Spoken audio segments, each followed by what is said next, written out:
Kenalin, nama aku Fatia Sapri dari program studi pendidikan IPA, Fakultas Matematika dan Ilmu Pengetahuan Alam, Universitas Negeri Semarang. Aku berasal dari Banyumas. Nah, dari Banyumas sendiri itu merupakan daerah kota Ngapa. Nah, Banyumas sendiri itu memiliki beberapa ciri khas. Yang pertama itu ada mendoan, kemudian ada Risiko Sekaraja, kemudian ada Tugu Gedagapolo, dan juga ada Menara Tari Pandang. Selain itu juga ada ciri khas tarian, yakni adanya tari dari Banyumasan. Nah, aliran yang Banyumasan ini bisa dikaitkan dengan etnosains loh. Nah, etnosains itu apa sih? Etnosains merupakan suatu pendekatan pembelajaran yang menggunakan pengetahuan lokal sebagai sumber belajar yang dalam kaitannya itu dapat dikaitkan dengan pembelajaran IPA. Nah, tari-tarian tersebut bisa dikaitkan dengan materi IPA. Contohnya yaitu pada materi gerakan gereja dan juga getaran dan gelombang. Nah, untuk video jelasnya, yuk mari kita simak video berikutnya.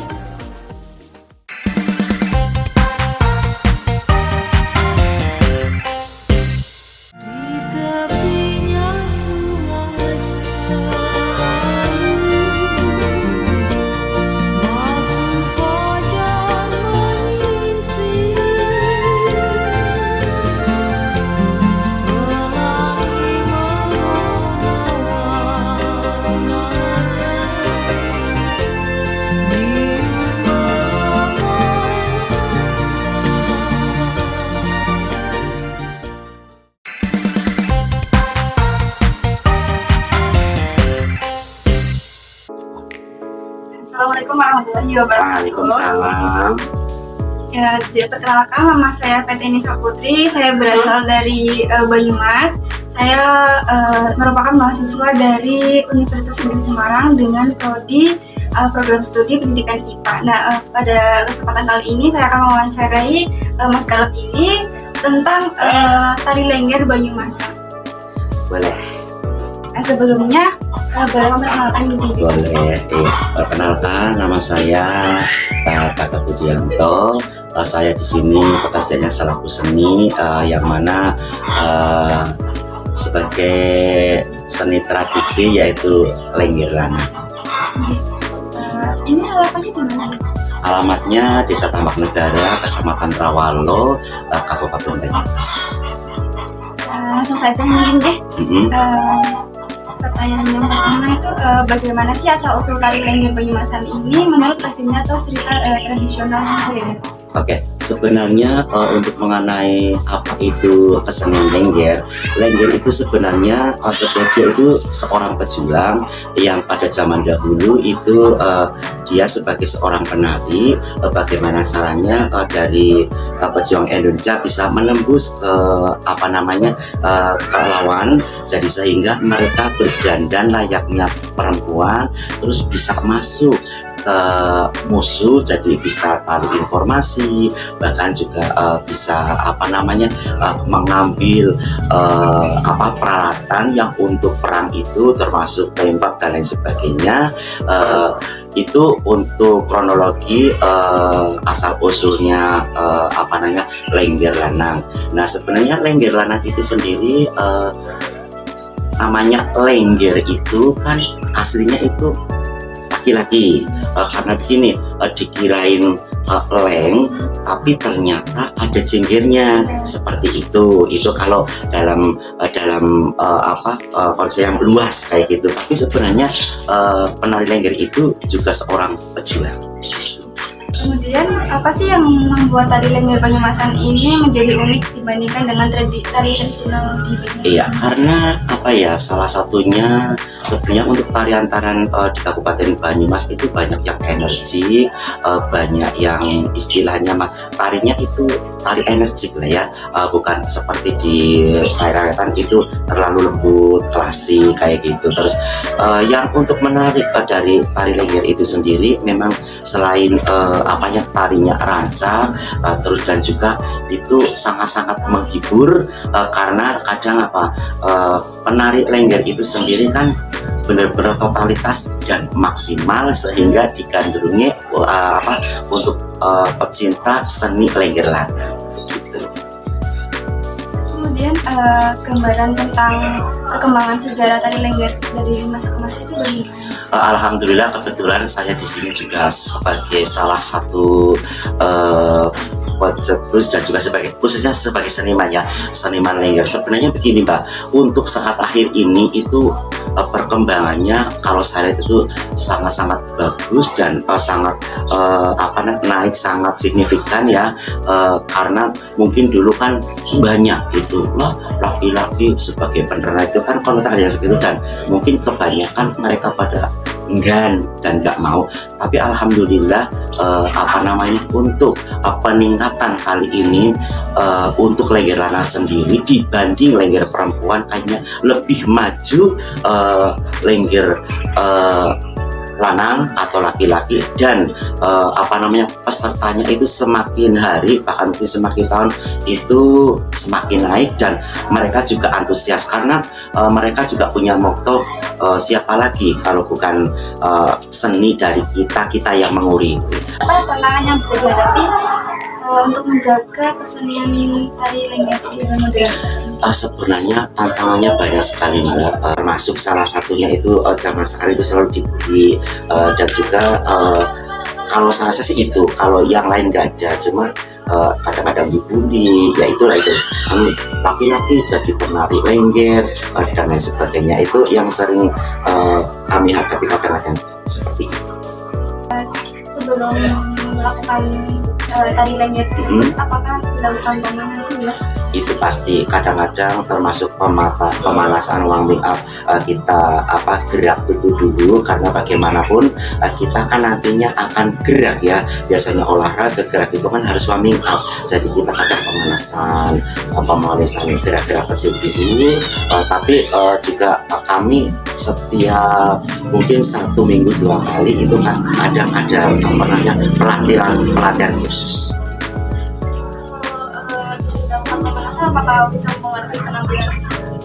Itu salah satunya karena olah tubuh, termasuk kayak olahraga, kalau kita nggak warming up kan salah satunya bisa kram. Jadi tetap bagaimanapun juga kami selalu mengadakan warming up atau pemanasan dulu, yang akhirnya nanti jadi tubuh kita bisa lentur seperti itu, dan tidak ada cedera termasuk mungkin kecedit, keselewat dan lain sebagainya seperti itu. Jadi untuk pemanasan itu wajib. Dari Banyumas ini kan energi. Betul sekali, cintanya energik. Iya. Nah, gerakan apa sih yang membuat penari tersebut itu mengeluarkan banyak keringat? Nah, termasuk salah satu tarian Lengger itu energik yang benar-benar gerakannya itu super power ya Mbak, sehingga kita akan jelas pasti itu akan mengeluarkan keringat, karena ciri khas tari Lengger Banyumasan itu gerakannya itu eksotis juga, erotis juga, juga memerlukan itu tenaga yang pokoknya ciri khas tari Lengger itu memang tuh yang benar-benar energik lah gitu. Jadi setiap penari Lengger itu pasti akan menguras keringat begitu. Kemudian di dalam pemanasan tari Lengger ini kan ada juga yang menggunakan instrumen musik melalui sound system, ada juga yang melalui calung aslinya gitu Mas. Apakah bisa mempengaruhi? Itu sangat mempengaruhi. Jadi tergantung, kalau sangat itu bisa langsung pemanasannya sama instrumental langsung atau calung dan lain sebagainya. Tapi kadang-kadang kalau kita hanya pementasan pribadi, kita mau pentas itu biasanya kadang cukup dengan musik atau speaker aktif seperti itu. Jadi tergantung lah kita mau bikin event yang mana kayak gitu. Jadi kalau dibandingkan instrumen calung aslinya dengan sound system itu lebih keras yang mana? Lebih keras yang langsung dengan iringan calung sendiri live dibanding dengan speaker aktif atau tape recorder. Dalam pemanasan tari ini menggunakan teknologi sebagai penunjang sarana pertunjukan tari ini Mas? Ya betul sekali. Jadi untuk peralatan itu juga kami memerlukan. Dan juga kalau di sanggar kami juga kebetulan untuk sound system juga sudah memenuhi syarat. Tapi bagi yang tidak punya sound system biasanya kami nyewa gitu. Selain sound system itu apakah ada seperti lampu, kemudian Ya, itu pasti ada lighting. Kami juga selalu memerlukan karena tanpa lighting untuk disangarkan gelap gulita. Jadi sudah pasti ada lighting. apakah ada inovasi teknologi yang dapat digunakan luas dan mempromosikan tari lengger berita? Kalau untuk mempromosikan sekarang kan sudah lebih canggih ya Mbak. Jadi betul YouTube, terus kita pentas-pentas juga di medsos seperti itu. Biasanya itu aksesoris apa aja yang digunakan? Untuk lengger aksesoris itu sing jelas pertama itu kita pakai kain atau kemben kain ya, terus kain, terus pakai mekak, terus mekak itu juga ada ilat-ilatan, ada entrok dan lain sebagainya, terus pakai sampur, terus sudah pasti kita pakai sanggul. Sudah pakai sanggul, aksesorisnya itu biasanya ada jebean kanan kiri, terus ada tusuk konde, terus juga ada jundu garu atau jundu jungkat, dan juga dikasih aksesoris itu biasanya mentul atau mungkin sekarang juga banyak sekali bisa dimodifikasi, ada aksesorisnya itu gunungan ataupun seperti kayak mentul-mentul dan juga bunga-bunga seperti itu. Dalam penggunaan aksesoris tersebut itu apakah juga bisa mempengaruhi performa? Itu sangat-sangat mempengaruhi Mbak, karena kita sebagai seorang penari kalau tidak didukung oleh kostum dan juga aksesoris itu buat aku itu sangat-sangat tidak menarik, dan tetap harus kita benar-benar kalau boleh dibilang itu memang termasuknya penampilan bahasa itu adalah nomor satu. Terutama kalau tema kita pentas malam dan siang itu juga beda Mbak. Kalau malam itu lebih tebal, ya lebih tebal, lebih terjelas. Biasanya kalau untuk siang hari itu lebih ke manis. Bagaimana Mas Garut ini itu mendefinisikan kecantikan dalam konteks tari lengger Banyumas saat ini, mungkin dari segi kostum, tata rias, ataupun keluasan saat menari begitu? Oke, itu sebenarnya bagi yang pakai, kalau ada yang polosan kan biasanya dalam arti polosan itu kan dia nggak pakai sesuatu, termasuk saatnya kita puasa, terus ritual, itu juga ada yang seperti itu Mbak. Tapi mungkin bagi orang-orang penari khususnya yang tidak tahu ya, dia hanya make up, kostum, jadi kadang-kadang mungkin auranya itu kurang. Memang tidak hanya didukung oleh make up tebal, make up yang mahal, aksesoris juga yang bagus-bagus, tapi memang termasuk lebih ke buat aku itu lebih ke jiwanya, supaya tarian kita itu bisa istilahnya bisa menyampaikan loh. Hari itu juga kelihatannya sakral, terus juga lebih berisi lah secara karakter orang itu.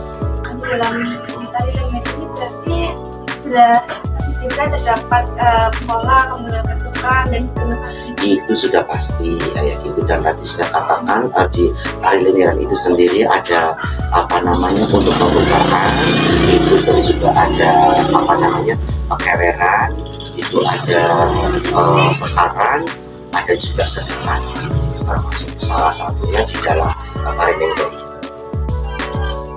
biasanya di tari lengger ini waktunya itu berapa atau Itu tergantung untuk satu tarian. iya. Kalau untuk tarian lengger itu sendiri itu maksimal dan minimal sekitar kurang lebih sekitar 6 atau 7 menit. Bagaimana sih proses pengajaran dan pewarisan tari lengger Banyumas ini dari generasi ke generasi? Alhamdulillah Mbak, saya itu sudah melihat khususnya di seluruh Kabupaten Banyumas untuk antusias ya untuk lengger lanang ke depannya itu sangat-sangat bagus sekali. Mereka ada yang latihan di sanggar-sanggar, terus ada yang mungkin privat sendiri. Untuk lengger lanang sendiri itu untuk regenerasinya ya itu kadang itu dari orang-orang yang seniman itu sendiri, dan juga akhirnya mereka juga pernah ada gimana sih aku suka Lengger walaupun aku laki-laki, kalau itu menyalurkan kemana, mereka ada yang tanya ke saya, akhirnya saya kasih tahu ke yang menampung khususnya sangat-sangat untuk Lengger seperti itu. Apakah tari Lengger Banyumasan ini bisa memberikan dampak pariwisata terhadap masyarakat di Banyumasan? Itu sangat-sangat dampaknya itu sangat-sangat bagus sekali, alhamdulillah. Dan juga salah satunya untuk tarian Lengger itu sendiri itu banyak yang suka, banyak peminatnya juga, dan dampaknya untuk pariwisata khusus kebetulan di desa saya sendiri itu kan desa aku sudah termasuk salah satu yang sudah memenuhi syarat menjadi desa wisata, dan kebetulan di sini saya sebagai pelaksana untuk baik kesenian dan juga untuk tradisi yang ada di desa saya sendiri itu dampaknya sangat bagus sekali. Bahkan turis-turis asing itu sendiri mereka juga sudah banyak yang kepingin latihan tari Lengger.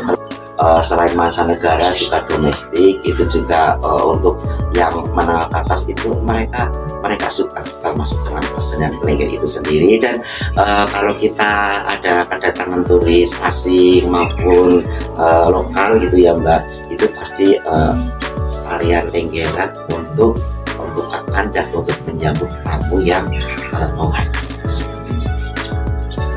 Pesan dan harapan Mas Gatot ini untuk generasi mendatang agar tari Lengger Banyumasan dapat tetap dilestarikan dan harapan saya ke depannya masih banyak generasi penerusnya, jangan malu dan jangan gengsi menguri-uri budaya kita atau seni kita, terutama Lengger Lanang, supaya Lengger Lanang yang berada di Kabupaten Banyumas itu tetap lestari untuk selamanya. Gitu. Cukup sekian wawancara dari saya. Terima kasih untuk sama. Kemudian izin untuk mengupload di YouTube-nya. Boleh, silakan.